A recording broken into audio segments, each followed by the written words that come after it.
हाँ भी बच्चों, तो पहले आप हमारी कुछ बातें सुनिए, उसके बाद फिर आपसे बात करेंगे और आगे।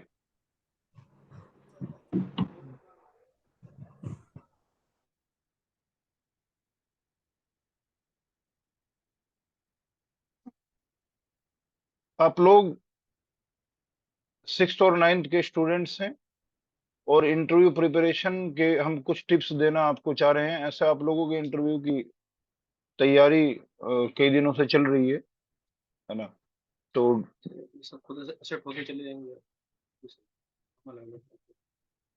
ये मैंने अमन को बताया, मैं तो सिखाया नहीं।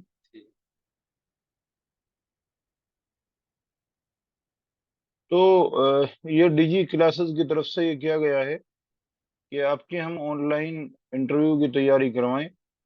जिन बच्चों का हमें ये लग रहा है कि वो एक्सपेक्टेड हैं कि उसमें आ जाएंगे हमारे रिजल्ट में, और हमें उम्मीद है कि रिजल्ट काफी अच्छा रहेगा, तो उम्मीद है कि आप जो लोग जुड़े हैं आपका उसमें सिलेक्शन हो ही जाएगा।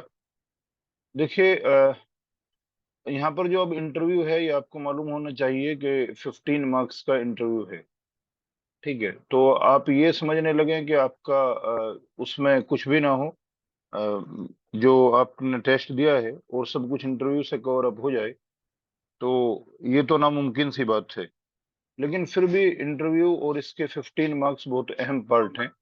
और 15 में भी ये होता है कि वो मिनिमम दिए जाते हैं मार्क्स, और एक मैक्सिमम लिमिट होती है, एक मैक्सिमम लिमिट होती है। तो मिनिमम लिमिट से ज्यादा नहीं दिए जा सकते, मिनिमम से कम नहीं दिए जा सकते, और मैक्सिमम से ज्यादा नहीं दिए जा सकते हैं। जैसे 15 मार्क्स में 13 और 14 अगर मिल जाए तो बहुत किसी एक्स्ट्रा ऑर्डिनरी को, 15 से 15 नहीं मिलते हैं आमतौर पर। तो इसलिए, लेकिन फिर भी अगर इंटरव्यू का एक अच्छा देना, और इंटरव्यू मायने रखता है, सिलेक्शन में डिपेंड करता है।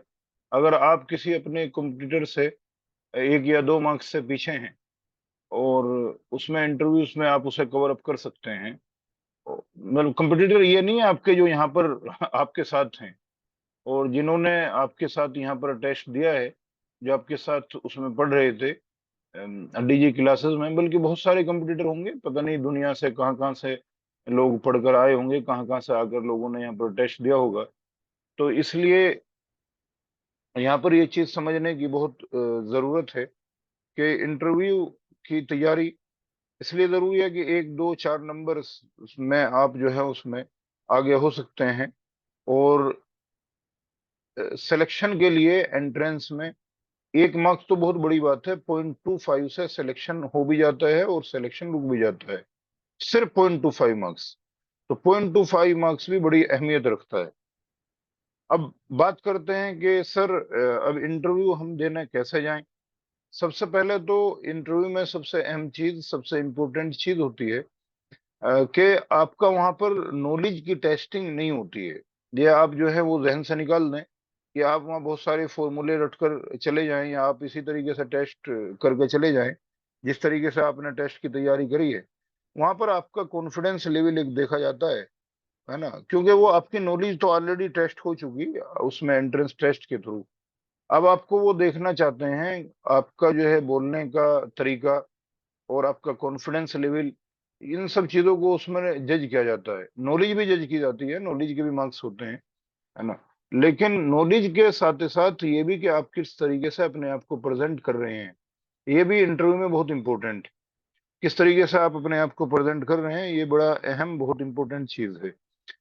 तो इसलिए सबसे पहली चीज जो आप इंटरव्यू के लिए ध्यान रखेंगे कि आपका ड्रेसिंग सेंस कैसा हो। आमतौर पर हम ऐसे कुछ भी पहन लेते हैं, लेकिन जब हमें इंटरव्यू के लिए जाना है तो एक फॉर्मल ड्रेस पहन के जाएं तो ज्यादा अच्छा है। फॉर्मल ड्रेस का मतलब पैंट शर्ट और जूतों में जाएं। जूते भी फॉर्मल हो तो बहुत बेहतर है। जूते जैसे स्कूल के जूते फॉर्मल जूते कहलाते हैं। ब्लैक जूते जो होते हैं लेसेस वाले, है ना, लेदर के, तो वो फॉर्मल जूते कहलाते हैं। इस शर्ट और पैंट ये पहन कर जाएं। और लड़कियां भी, और इसमें या जो उनका सूट सलवार जो भी उनका ड्रेसिंग ये होता है, तो उसमें जाएं तो बेहतर है, उसमें अच्छा लगता है। इंटरव्यू देने के लिए हम जा रहे हैं, और वहाँ पूरा जो है इंटरव्यू एक पैनल होता है, कोई एक आदमी इंटरव्यू नहीं लेता है, बल्कि पूरा पैनल होता है, 4, 5, 6 लोग होते हैं उसमें। तो उसमें सबसे पहली चीज तो डरने की या घबराने की बिल्कुल जरूरत नहीं है। वो इस बात को जानते हैं इंटरव्यू लेने वाले कि आप सिक्स्थ एंट्रेंस या नाइन्थ एंट्रेंस की तैयारी के बच्चे हैं, तो वो आपसे बहुत हार्ड जो है क्वेश्चंस नहीं करेंगे, है ना, टेंथ लेवल के क्वेश्चंस नहीं करेंगे। और वो सब टीचर होते हैं, वो बच्चों को ही पढ़ाते हैं। तो वो कोई जैसे आपके स्कूल में टीचर्स होते हैं ऐसे ही वो भी टीचर हैं। तो पहले तो अपने अंदर घबराहट की या कोई किसी किस्म के अंदर खौफ की जरूरत नहीं है कि हमें उनसे खौफ आ रहा है। ये तो इससे आपका जो आती हुई चीज होगी आपसे, जिस चीज की आपको नॉलेज होगी और आप जो बोलना चाह रहे होंगे उसमें भी झिझक हो जाएगी, है ना। और फिर वो आप इंटरव्यू अच्छा परफॉर्म नहीं कर पाएंगे और फिर आपका सिलेक्शन होते होते भी जो है वो फिर नहीं हो पाएगा। तो इसलिए ये जरूरी है कि आपके अंदर बिल्कुल घबराहट ना हो और आप बिल्कुल जो है उसमें परेशान ना हो। और ये समझें कि जैसे हमारे टीचर स्कूल वाले हैं वो उसी तरीके से यहाँ पर ये टीचर हैं, ये हमारे स्कूल के टीचर हैं, आप ये समझ कर जाएं। ठीक है। सबसे तो जाहिर है कि इंटरव्यू किसी रूम में होगा। तो जब आपका नाम बुलाया जाए तो आपके पास सारे डॉक्यूमेंट्स आपके पास रेडी होने चाहिए। जब आपका रिजल्ट आएगा तो रिजल्ट के उस पर लिखा रहेगा कि क्या क्या चीजें आपको ले जानी है। भी बता देंगे बच्चों को। तो ये सब चीजें जो है आपको उस पर लिखी रहेंगी। और हम भी आपको इंटरव्यू जब रिजल्ट आ जाएगा तो हम भी आपको बताएंगे कि आपको क्या क्या डॉक्यूमेंट्स कैरी करने हैं और क्या क्या चीजें उसके साथ ले जानी है। कुछ फोटो वगैरह मंगाते हैं, आईडी मंगाते हैं और कुछ डॉक्यूमेंट्स मंगाते हैं, आपकी मार्कशीट वगैरह। तो वो आपको बता दिया जाएगा। तो वो सारी चीजें आपके पास बिल्कुल रेडी होनी चाहिए। एक अच्छी सी फाइल में आप उसे रख कर ले जाएं, अच्छी सी सिंपल सी फाइल में। और जब आप वहाँ इंटरव्यू के लिए जाएं तो जैसे ये नहीं कि आपका जाते ही नंबर आ जाएगा, तो वहाँ आपको जाहिर है वेट भी करना पड़ेगा। तो आप प्रिपेयर होकर जाएं इसके लिए कि आपको वेट भी करना होगा, क्योंकि वो सीक्वेंस के हिसाब से बुलाते हैं, रोल नंबर वाइज बुलाते हैं। और अपनी बारी का आपको इंतजार करना है, इसलिए कुछ खाने पीने की चीजें और वाटर बोतल्स वगैरह ये आपके साथ होनी चाहिए। तो ये तो बाहर की चीजें हैं जो बाहर आपको करना है, बाहर की चीजें हमने आपको बताई। अब अंदर की चीजें, अंदर का मतलब कि अब आप इंटरव्यू रूम में घुस रहे हैं। आप इंटरव्यू रूम में जब घुसेंगे तो आप ऐसे नहीं चले जाएंगे अंदर, आप पहले परमिशन लेंगे। यहाँ पर आप ऑनलाइन क्लास कर रहे थे हमारी, तो यहाँ पर आपको मे आई कम इन या मे आई गेट इन कहने की जरूरत नहीं होती थी। लेकिन आप अगर स्कूल्स में पढ़ते होंगे, इंग्लिश मीडियम स्कूल्स में, अच्छे स्कूलों में पढ़ते होंगे, तो वहां पर आपने देखा होगा कि आपको क्लासरूम में घुसने से पहले अगर अंदर टीचर मौजूद है तो आपको जो है वो मे आई कम इन या मे आई गेट इन कुछ इस तरह करना होगा। तो आप बिना परमिशन के अंदर एंटर नहीं करेंगे इंटरव्यू रूम में। ठीक है। आप कहेंगे मे आई कम इन, तो वहां पर सर या मैम रहेंगी। तो कई सारे लोग रहेंगे तो आप मे आई कम इन कहेंगे तो वो आपको अंदर बुला लेंगे। और वहां पर सामने टेबल के दूसरे तरफ टीचर्स बैठे हुए होंगे चार पांच, और उसके सामने एक चेयर लगी होगी आपको उस पर जो है आपके बैठने के लिए। वो आपके बैठने के लिए चेयर है, लेकिन आपको बैठना नहीं है बिना परमिशन, इतने वो ना कहें। आपको जाकर वहां पर अंदर घुसकर जब थोड़ा सा पास जाएं आप, तो आपको अस्सलाम वालेकुम कहना है। और अस्सलाम वालेकुम नहीं तो गुड मॉर्निंग या जो भी, गुड आफ्टरनून, गुड इवनिंग, जो भी टाइम हो रहा हो। ये आपको याद रहे कि मॉर्निंग में अप टू 12 o'clock, 12 नून तक, 12 नून से पहले पहले गुड मॉर्निंग यूज करते हैं। और फिर 12 o'clock से लेकर 4 PM तक गुड आफ्टरनून यूज करते हैं। 4 PM and onwards good evening use करते हैं, है ना। 4 PM से फिर कितना भी टाइम हो जाए, then good evening is used. तो इन टाइम्स का आपको ख्याल होना चाहिए, है ना। कि मॉर्निंग से लेकर, आपका पता नहीं इंटरव्यू किस स्लॉट में पड़े, तो इसलिए तीनों का आपको पता होना चाहिए कि आपको गुड आफ्टरनून कब कहना है, गुड मॉर्निंग कब कहना है, और गुड इवनिंग कब कहना है।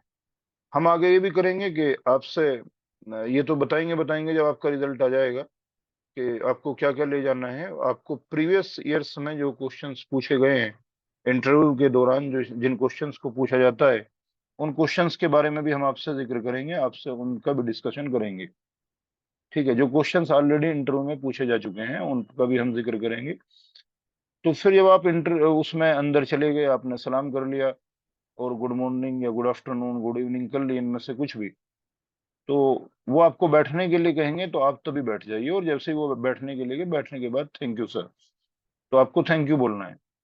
अगर वो आपको देर हो जाए, काफी खड़े हुए 1-2 मिनट हो जाए और वो ना कहें बैठने के लिए, तो आप परमिशन लीजिए लीजिए पहले उनसे कि सर मैं आई सिट, ऐसे वो कह देंगे खुद ही कि बैठी, जब आपको खड़ा हुआ देखेंगे। लेकिन आप जाते ही मत बैठ जाइएगा, ये गलती मत कर दीजिएगा, क्योंकि इंटरव्यू में ये सारी चीजें ऑब्जर्व करी जाती हैं ना, सिर्फ नॉलेज नहीं देखी जाती, बल्कि आपका कॉन्फिडेंस, आपका बिहेवियर, वो ये तमाम चीजें नोट करी जाती हैं वहां पर। इन सब चीजों के मार्क्स होते हैं। ठीक है। जब आप बैठ जाएंगे तो फिर वो आपसे इंट्रोडक्शन के लिए कहेंगे। आमतौर पर पहला क्वेश्चन वो करते हैं, इंट्रोड्यूस योर सेल्फ, या अपने बारे में बताइए। आपकी जो भी लैंग्वेज अच्छी हो, जिस भी लैंग्वेज में आपने टेस्ट दिया हो, हिंदी में, उर्दू में या इंग्लिश में, आपसे जो भी लैंग्वेज अच्छी आती हो, आप उसमें एक अपना अच्छा सा इंट्रोडक्शन करवाएंगे। इंट्रोडक्शन में क्या क्या चीजें बोलनी है, ये चीज बहुत अहम है। ये नहीं कि आप कुछ भी उसमें सुनाना शुरू कर दें। सबसे पहले जो है आप अपने नाम से शुरू करेंगे, और नाम इस तरीके से लेंगे कि आई एम। जैसे मेरा नाम परवेज आलम है, तो मैं कहूंगा आई एम परवेज आलम, है ना।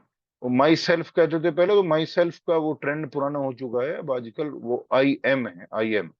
तो आई एम परवेज आलम। तो फिर आप मेंशन करेंगे अपने फादर और मदर का नेम और उनके ऑक्यूपेशन।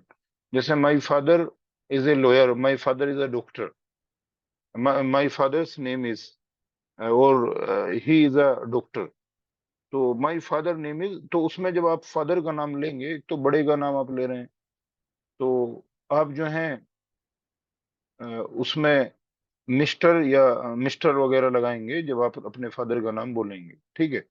इस इन बातों का खास ध्यान रखिए कि आप मिस्टर लगाकर ही जो है वो अपने फादर का नाम बोलें। अगर आप उर्दू में इंटरव्यू दे रहे हैं, उर्दू में बोल रहे हैं, तो आप मोहतरम के मेरे जो है वो वालिद मोहतरम का नाम, इस तरीके से बोलें, मेरे वालिद मोहतरम का नाम ये है जनाब शराफत अली। जो भी नाम है आपके फादर का, इस तरीके से आप ले सकते हैं। हिंदी में अगर आप बोल रहे हैं तो श्री लगाएंगे, श्रीमान।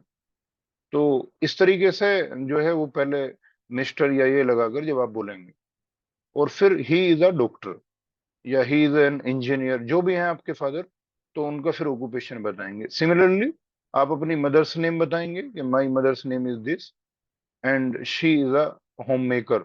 अगर वो कुछ नहीं करती हैं जॉब बाहर, तो होम मेकर होंगी, तो होम मेकर कहेंगे। हाउस वाइफ ना कहकर होम मेकर कहिए। Homemaker is most appropriate word, है ना, in comparison to house wife.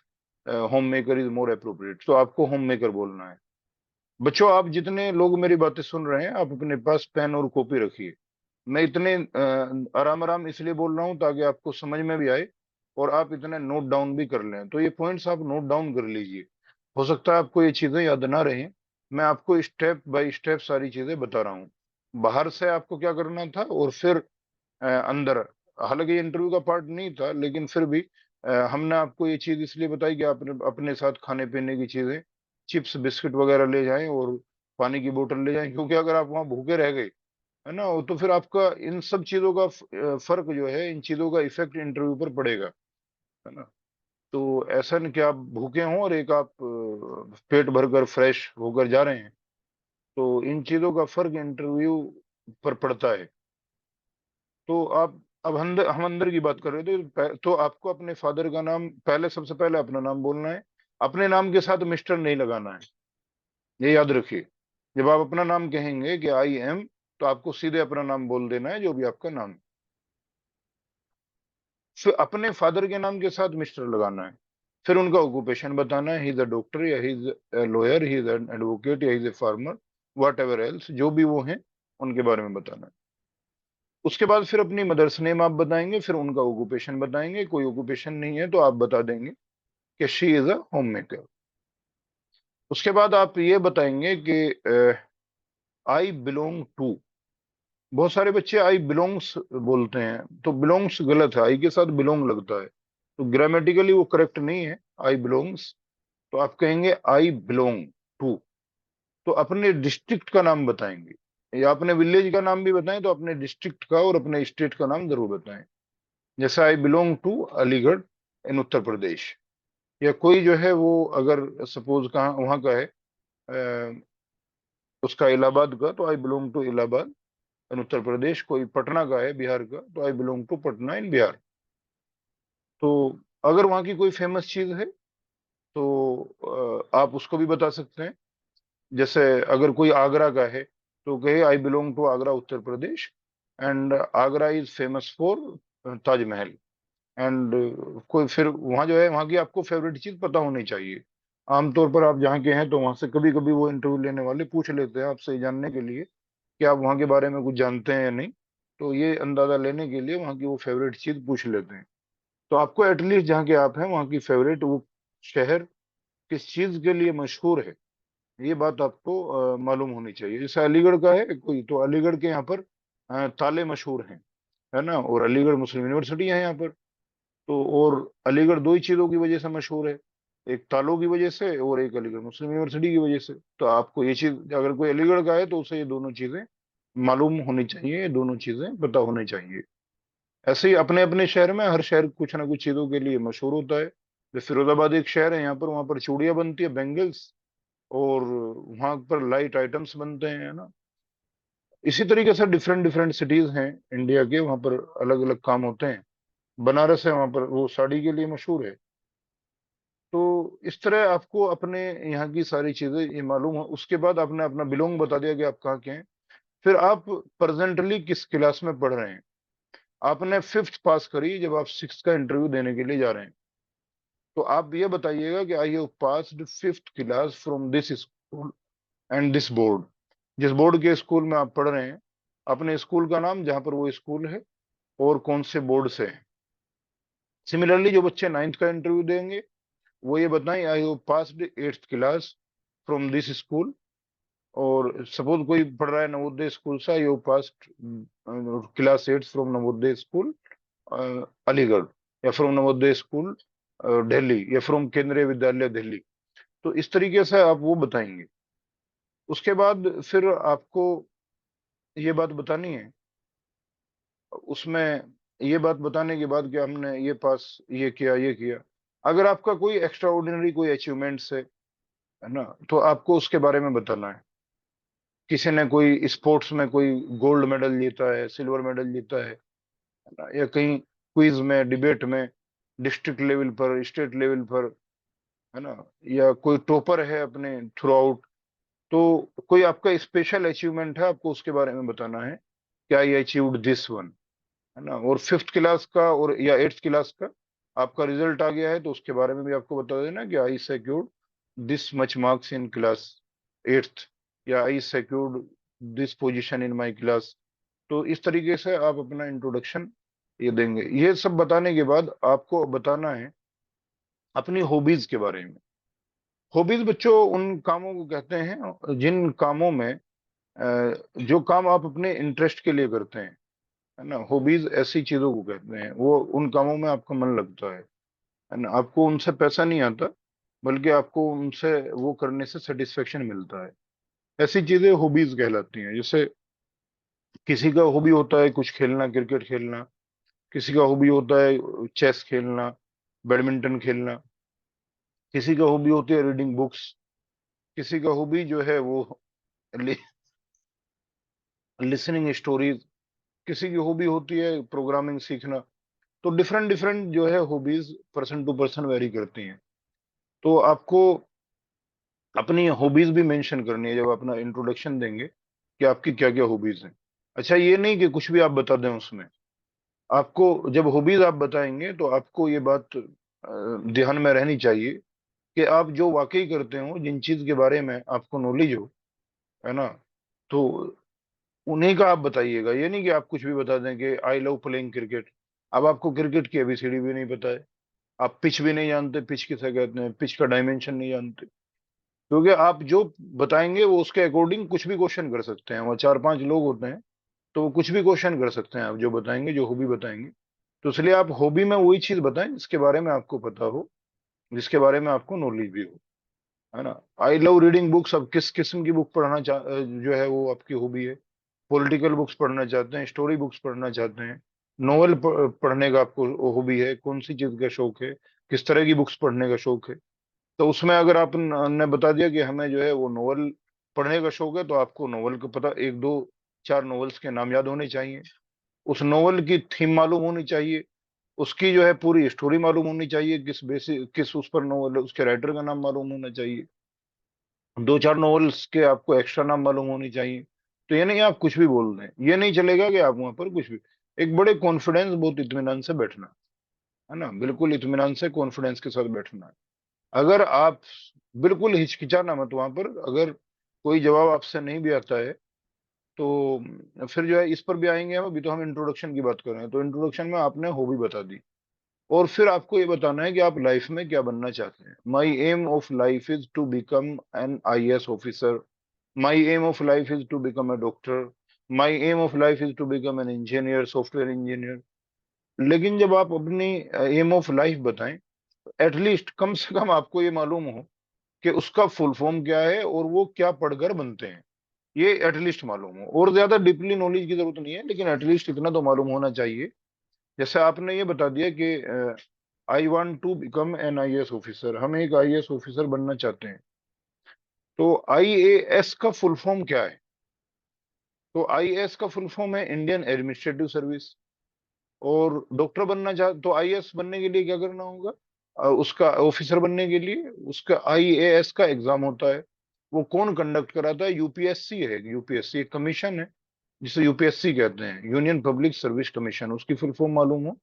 और जो ग्रेजुएट हो जाते हैं, जिनके नाम के साथ जो जिनके पास बैचलर डिग्री होती है, जिन डिग्री के साथ बी लगा रहता है, वो बैचलर डिग्री कहलाती है। तो ग्रेजुएट होने के बाद ही आईएएस का टेस्ट दे सकते हैं। तो ये आपको मालूम होना चाहिए। इसी तरीके से आपने अगर कहा कि वो डॉक्टर बनना है हमें, तो आपको मालूम होना चाहिए कि डॉक्टर क्या करके बनते हैं डॉक्टर। तो कौन सी डिग्री जो है वो पास करनी होती है जब डॉक्टर बनते हैं? तो एमबीबीएस होती है, बीओएमएस होती है, बीएमएस होती है, एटलीस्ट एमबीबीएस तो कम से कम आपको मालूम होनी चाहिए। और एमबीबीएस का आपको फुल फॉर्म मालूम होना चाहिए। फिर वो फर्दर, हालांकि कभी कभी पूछ लेते हैं, तो आप कौन सा डॉक्टर बनना चाहते हैं? हार्ट का डॉक्टर बनना चाहते हैं, है ना, लंग्स का डॉक्टर बनना चाहते हैं, या जनरल ऐसे ही सब चीजों का डॉक्टर बनना चाहते हैं, कान का डॉक्टर बनना चाहते हैं, आंख का डॉक्टर बनना चाहते हैं? तो अब आंख के डॉक्टर को क्या कहते हैं अगर आप आंख का डॉक्टर बनना चाहते हैं? ऑप्थेल्मोलॉजिस्ट कहते हैं उसे। और हार्ट के डॉक्टर को कार्डियोलॉजिस्ट कहते हैं, एंड सो ऑन। तो इस तरीके से फिर आपको अपना एक फेवरेट सब्जेक्ट बताना है कि हमारा फेवरेट सब्जेक्ट ये है। तो फेवरेट सब्जेक्ट में भी ये नहीं कि आप कुछ भी बता दें कि साहब जो है वो, ज्यादातर लोगों को मैथ्स पसंद है तो मैं भी मैथ्स बता दूं। नहीं, आपको अपना फेवरेट सब्जेक्ट बताना है। इवन अगर आपको हिंदी फेवरेट लगती है, हिंदी आपको अच्छी लगती है, तो आप उसमें आप हिंदी बता दीजिए। इंटरव्यू उसमें इंट्रोडक्शन के दौरान ही आपको बताना है कि माय फेवरेट सब्जेक्ट इज ये। तो आपका जो है हॉबी से रिलेटेड बात हो गई, आपके एम से रिलेटेड बात हो गई। हॉबी लास्ट में एम बताना है, उससे पहले आपको अपना जो है वो फेवरेट सब्जेक्ट बताना है। तो फेवरेट सब्जेक्ट ऐसा हो कि मान लिया आपने एम ऑफ लाइफ बता दिया कि मैं डॉक्टर बनना चाहता हूँ, और आपने फेवरेट सब्जेक्ट बता दिया मैथ्स, तो ये तो चीज अपने आप में कॉन्ट्रडिक्टरी है। समझे? तो इस तरह की हरकत नहीं करनी है। तो कम से कम फेवरेट सब्जेक्ट भी आप वैसा बताएंगे जो आपकी एम से जो है वो मिलता जुलता हो, है ना। कि आप डॉक्टर बनना चाहते हैं तो आपका फेवरेट सब्जेक्ट साइंस होना चाहिए, साइंस में बायोलॉजी होना चाहिए, है ना। साइंस ही चलो अभी काफी है, वो तो आगे जाकर वो डिसइंटीग्रेट होंगे सब्जेक्ट। लेकिन अभी आपको इतना मालूम होना चाहिए आपका फेवरेट सब्जेक्ट साइंस हो, अगर आप डॉक्टर उसमें बनना चाहते हैं। लॉयर बनना चाहते हैं तो उसमें, वकील बनना चाहते हैं तो उसमें एसएसटी भी हो सकता है फेवरेट सब्जेक्ट, कोई ज्योग्राफी भी हो सकता है, हिस्ट्री भी हो सकता है, पॉलिटिकल साइंस भी हो सकता है, सिविक्स जिसे कहते हैं। तो फेवरेट सब्जेक्ट आप बताएंगे, फिर एम ऑफ लाइफ आपको आप बताएंगे। उसके बाद जो है फिर वो आपसे क्वेश्चनिंग करना शुरू करेंगे। उसके इंट्रोडक्शन के बीच बीच में भी वो आपसे क्वेश्चन कर सकते हैं। जैसे हमने आपको अभी बताया किस टाइप के क्वेश्चन वो कर सकते हैं। आपके शहर से रिलेटेड क्वेश्चन कर सकते हैं, जैसे ही आपने बताया आई बिलोंग टू मेरठ, और मेरठ वो पूछते ही, मेरठ बताते ही आपसे वो पूछने लगे बताइए मेरठ में क्या हुआ था। तो मेरठ में जंग आजादी, पहली जंग आजादी जो है, रिवोल्ट ऑफ 1857 की शुरुआत मेरठ से हुई थी। अब ये 6 क्लास के तैयारी जिन लोगों ने, जिन बच्चों ने करी होगी, उसमें दिया हुआ है 1857 के जंग आजादी के बारे में। और 8th क्लास की किताब में भी दिया हुआ है, 9th की तैयारी जिन्होंने करी हो उनमें भी दिया हुआ है। तो ये पूछ लिया जाएगा कि भाई मेरठ में बताइए क्या हुआ था, किस चीज के लिए मेरठ फेमस है। तो बीच बीच में भी वो आपको टोक सकते हैं, इंटरव्यू उसके बीच में, इंट्रोडक्शन के बीच में भी वो आपसे क्वेश्चनिंग कर सकते हैं। तो आखिर में तो वो फिर पूछेंगे, जब आपका इंट्रोडक्शन कंप्लीट हो जाएगा, तो बहुत ही ना तेज बोलना है ना बहुत स्लो बोलना है, अपनी वॉइस ऐसी रखनी है कि बस उनको सुन जाए, है ना। बहुत ज्यादा तेज नहीं बोलना है और बहुत ज्यादा स्लो भी नहीं बोलना है। ठीक है, इतना कि उनको ये नहीं कि चिल्लाने लगे आप वहां, और ऐसे भी नहीं कि इतने धीमी आवाज से बोलें। अगर आप की आवाज धीमी है, आप बोलते ही कम है, मतलब बहुत स्लो बोलते हैं आप, तो आप प्रैक्टिस करिए थोड़ा सा तेज बोलने की। अभी हम आपका इंटरव्यू लेंगे 1 बाय